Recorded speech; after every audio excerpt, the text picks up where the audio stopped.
be back, can I say? It's lovely to see you, because sometimes I kind of link to you and say hello from this morning, don't we? Have a little wave. Yeah. But it's very nice to be here. So the party season is in full swing, the mistletoe's out, Christmas parties start. And I'll tell you what, Ruth, I put my pyjamas and slippers away last night, went out partying again. Right? Oh, yeah. Dancing in a nightclub, me, 2:30 a.m. and had a Christmas snog. Go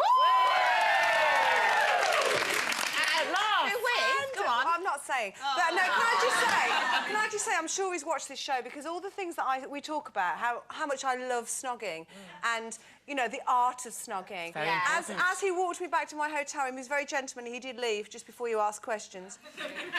He pushed me gently up against the wall, cupped my face, ladies, and snogged me. I mean, it's Christmas! Anyway, I've got to say I had a last night, but you know what? Today I'm feeling rough as old dogs. So I'm not doing it again. Thank God for makeup. Was he a good snogger? 10 out of 10 if you're watching. I bet you Eamon wouldn't push you up against the wall, would he? Oh, you'd be surprised. Would no! It's the quiet ones. It's always the quiet. He's a very good kisser, I have to say. Does he kiss a lot? Kisses really well. Kissing's important. Because to me, if they can't kiss, there's, you know, don't even think about the bedroom or anything else. And do you have a lot up against the wall and things? We do. We do. And sometimes not gently. Really?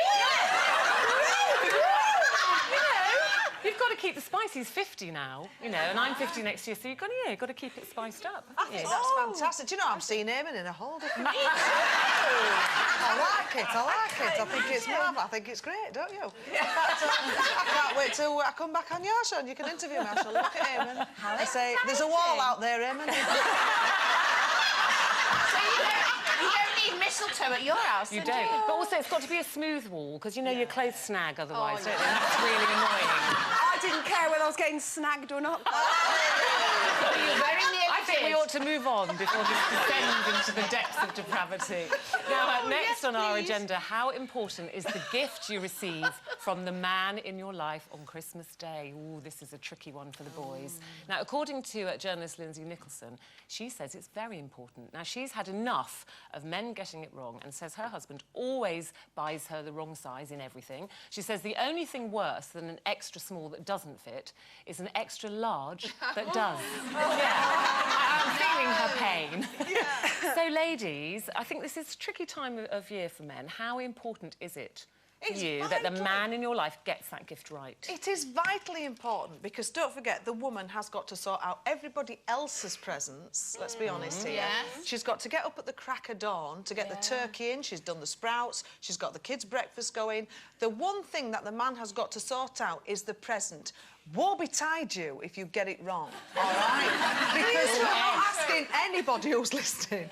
Woe betide anybody, because it's just that little bit of thought. If you don't know a size, maybe go in, ask a friend, go into a favourite bar, you know what she likes to wear, go and check the size of it, check where it's made. That vital present can spoil your Christmas. I feel sorry for Ed. I'm exhausted. Ed, love, take a friend. Really, you need help. Do you give him a list, Jane? No, I've got a great PA, see. Pete is my lifesaver. And does he know the size of your body? He knows everything about me, Pete. No? Oh, yes. It's fantastic.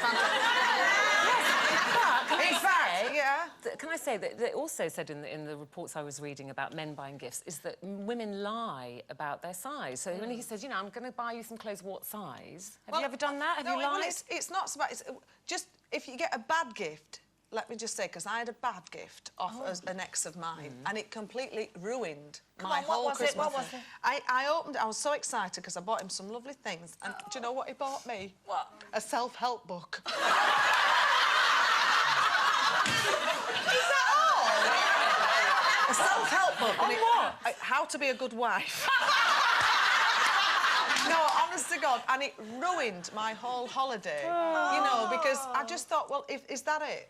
Is that it? Just a little bit of thought, you know. And you got rid of him then, didn't you? Yes, the husband went. Yes. Oh, it wasn't my husband. Yes, it was.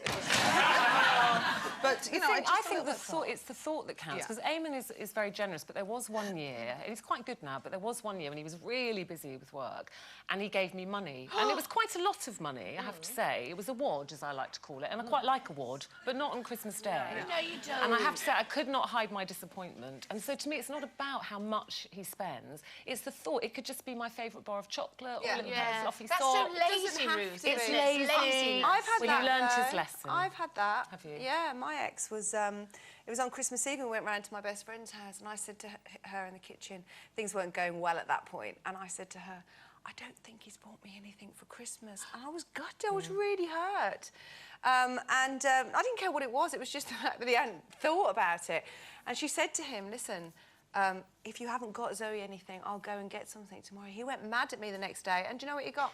I get 100 quid in an envelope. 100 quid's good. Well, probably... 100 quid, I know, but amazing, you've got to do the present thing. But I wanted the present, anything. And I think after we got divorced, the very first relationship I had, this guy was so sweet, he bought me a watch. And something like that. So every time I wore it, you know, I thought of him. And I've still got it somewhere. It's in the bottom of a drawer, I think. Well, I had a boyfriend that bought me a bottle of bleach. What? No, only because he thought my roots needed doing, that was all. But then my ex-husband, he used to buy me really nice things, like he'd buy me a suit or something, and he'd buy me it in a size 8. And I'd go away and say, oh, it's gorgeous, it really fits, and I'd have to change it for a size 12. But the thing is, I let him think I was a size 8. So everything he bought me were like tiny little, but I thought, no, I'll let him think it. Yeah. But I got rid of him then. There you go. Yeah. See, I think even a nice little gift with a little bit of thought plus 100 quid, I think there's a very good gift. But saying that, you know, I also had once a pair of weighing scales bought. No. Well, I hope you ditched him. That's not good. Did you get rid of him? I did. Was he ditched on Christmas Day? Yeah, and I threw the self-help book after him. Help yourself. So men out there, you have been warned. You still have time. Get a nice gift. Have a look in the underwear drawer. Take note of the size. Take one of her friends. That's my advice to you.